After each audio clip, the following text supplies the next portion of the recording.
माता ही पुत्र को देवता बनाती है, माता ही पुत्र को दैत्य बनाती है।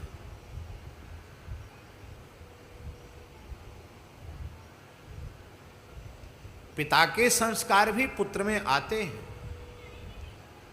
किंतु कम आते हैं। माता के संस्कार ही अधिक आते हैं।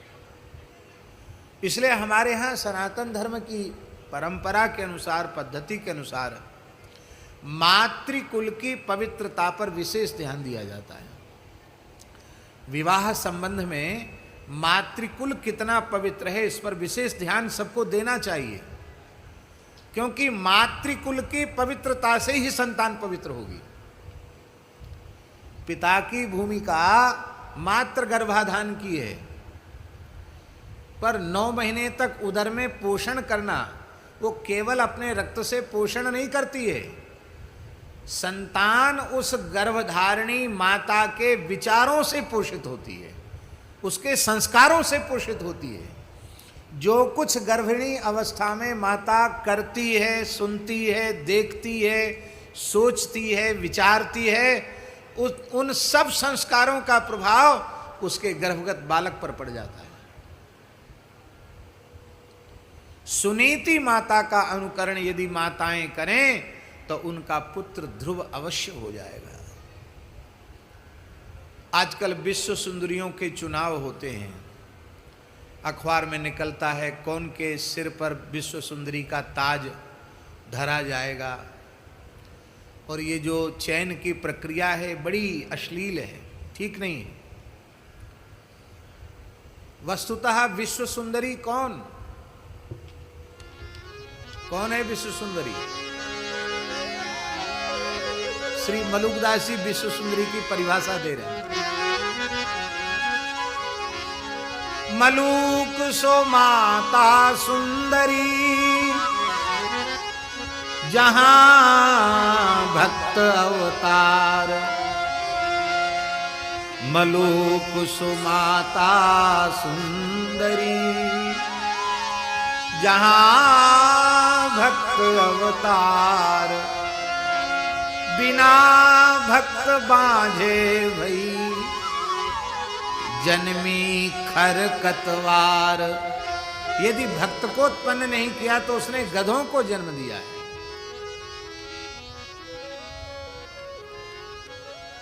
और एक दोहा तो बहुत प्रसिद्ध है, आपको भी याद होगा। जननी जने तो भक्त जने, के दाता के सूर।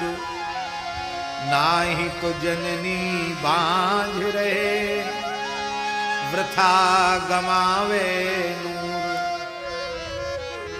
भैया नृसिंह पुराण के इस वाक्य के अनुसार हम लोगों को यह प्रेरणा प्राप्त करनी चाहिए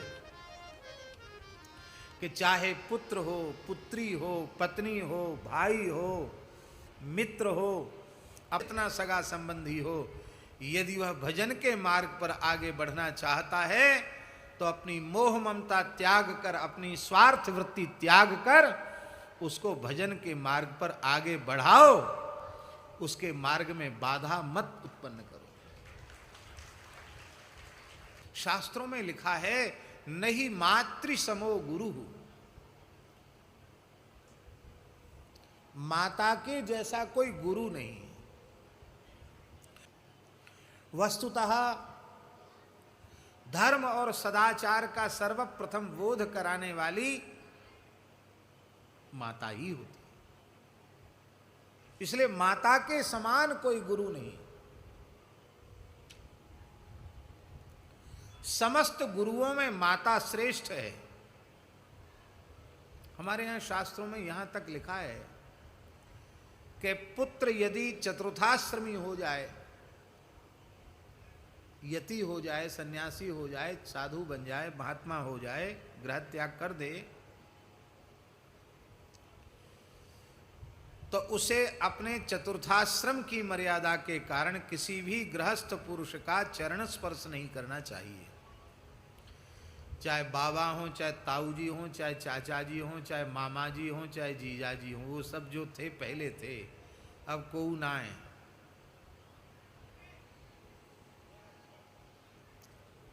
यदि वह भगवत चर्चा कर रहा है, उसके पिता आ गए और पिता को उसने प्रणाम नहीं किया तो भी उसे दोष नहीं लगेगा। पिता सामान्य भाव से आके बैठ जाएं, कथा सुनने लग जाएं, उपदेश सुनने लग जाएं, उसको कोई दोष नहीं। किंतु वह त्रिदंडधारी सन्यासी हो या एक दंडधारी शिखा सूत्र रहित सन्यासी हो, चाहे जितने उच्च पद पर प्रतिष्ठित हो और जगत मिथ्यात्व का प्रतिपादन ही क्यों न कर रहा हो, उच्चतम त्याग और वैराग्य का निरूपण कर रहा हो, और उस समय उसकी जन्मदात्री माता सामने आ जाए, तो शास्त्रों में लिखा है सदंडम प्रणमेद भूमऊ। उस यति का भी कर्तव्य है कि अपने आसन से उतरकर दंड के सहित अपनी जन्मदात्री माता को साष्टांग प्रणाम करें, क्योंकि सर्वार्थ संभवो देहो जनितः पोषितो यतः। धर्म अर्थ काम मोक्ष चारों पुरुषार्थों की सिद्धि का साधन ये शरीर, उसे माता ने अपने गर्भ में धारण किया है। जनिता उसे उत्पन्न किया है, और केवल पैदा नहीं किया, पोषिता उसका पोषण भी किया है। इसलिए सैकड़ों वर्ष तक पुत्र अपनी माता की सेवा करे तो भी मातृ ऋण से उऋण नहीं हो सकता। वाराणसी की बात कर रहे हैं, काशी विश्वनाथ, वहां मणिकर्णिका घाट पर आप लोग गए हैं, बहुत बड़ा तीर्थ है मणिकर्णिका। वहां मणिकर्णिका कुंड के निकट ही एक मंदिर है जो पूरा भूमि में चला गया है, केवल उसका शिखर दिखाई पड़ता है और शिखर भी झुका हुआ है। उसकी कथा मालूम है? नहीं मालूम। एक राजा के द्वारा वो मंदिर बनाया हुआ था, बड़ी भारी विधि पूर्वक उसने प्रतिष्ठा कराई थी उस मंदिर की। पर उस मंदिर की देवस्थापना में उसने जब संकल्प हाथ में लिया कि मैं मातृ ऋण की मुक्ति के लिए यह मंदिर प्रतिष्ठा मणिकर्णिका पा कर रहा हूं, ये संकल्प करते ही भगवान शिव का वह दिव्य मंदिर पूरा का पूरा भूमि में धंस गया और झुक गया, आज भी झुका हुआ है। इसका मतलब है आप चाहे जितना दान पुण्य कर लो, मठ मंदिर बना लो, माता के कर्ज से मुक्ति नहीं हो सकती है। मेरी हाथ जोड़ के प्रार्थना है आप लोगों से, आप कभी भी माता पिता का तिरस्कार न करें। जन्मदात्री माता का तो कभी तिरस्कार न करें। महाभारत के अनुशासन पर्व में युधिष्ठिर के पूछने पर पितामह भीष्म एक बड़ी सुंदर बात कहते हैं। आपने महाभारत की कथा में सुना होगा, अभी हम केवल संकेत कर रहे हैं, श्लोक भी उद्धृत नहीं कर रहे हैं। आप मूल प्रकरण अनुशासन पर्व में देख लें। पितामह भीष्म कह रहे हैं, युधिष्ठिर, इस धरती पर सेव्य तीन ही हैं, माता पिता और गुरु, ये तीन सेव्य हैं। जो व्यक्ति अपनी जन्मदात्री माता की सेवा करके, आज्ञा पालन करके उसकी प्रसन्नता प्राप्त कर लेता है, भीष्म पितामह कहते हैं इस धरती का संपूर्ण सुख उस व्यक्ति को सहज ही प्राप्त हो जाता है। क्यों? माता क्षितेश तनु, माता जो है ना वो साक्षात धरती का प्रतीक है। माता की संतुष्टि संपूर्ण पृथ्वी की संतुष्टि है, इसलिए पृथ्वी के समस्त सुख प्राप्त हो जाते हैं। गौ माता भी धरती माता का स्वरूप है, इसलिए धरती माता, गौ माता और अपनी जन्मदात्री माता, इनमें बिल्कुल अंतर नहीं है। गाय की सेवा से, गाय की प्रसन्नता से धरती का सब कुछ मिल जाएगा। जन्मदात्री माता की सेवा से सब कुछ मिल जाएगा। ये साक्षात धरती का स्वरूप है। कोई व्यक्ति अपनी सेवा से, आज्ञा पालन से अपने जन्मदाता पिता को संतुष्ट कर ले तो पिता को स्वर्ग कहा गया। शास्त्र पिता स्वर्गः, पिता को स्वर्ग कहा गया।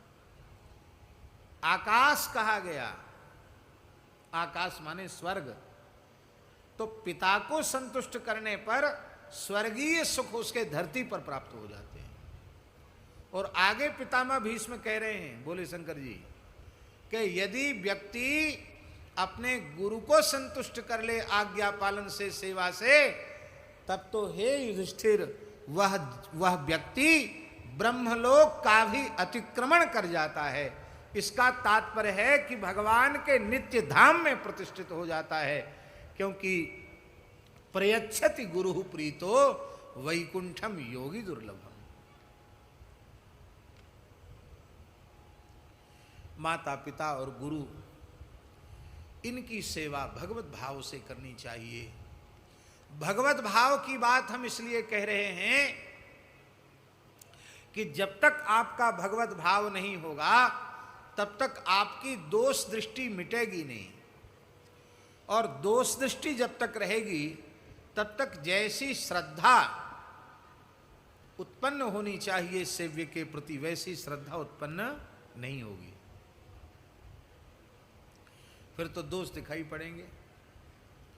तो आपके द्वारा की गई सेवा केवल क्रिया बनकर रह जाएगी। इसलिए पहले यह निश्चय कर लो कि हम जिसकी भी सेवा कर रहे हैं वो मनुष्य नहीं है, वो साक्षात भगवान है। ये भाव करके संतों की सेवा करो, गौओं की सेवा करो, ब्राह्मणों की सेवा करो। अरे महाराज कहाँ तक कहें, श्री मलुकदास जी तो कहते हैं, कह मलुक आत्म लो लावे, जगन्नाथ घर बैठे पावे। यदि प्रत्येक प्राणी में जगन्नाथ का दर्शन करके आप सेवा करने लग जाओ तो जगन्नाथ जी चलकर नहीं जाना पड़ेगा, जगन्नाथ जी चलकर तुम्हारे पास आ जाएंगे। जगन्नाथ घर बैठे पावे।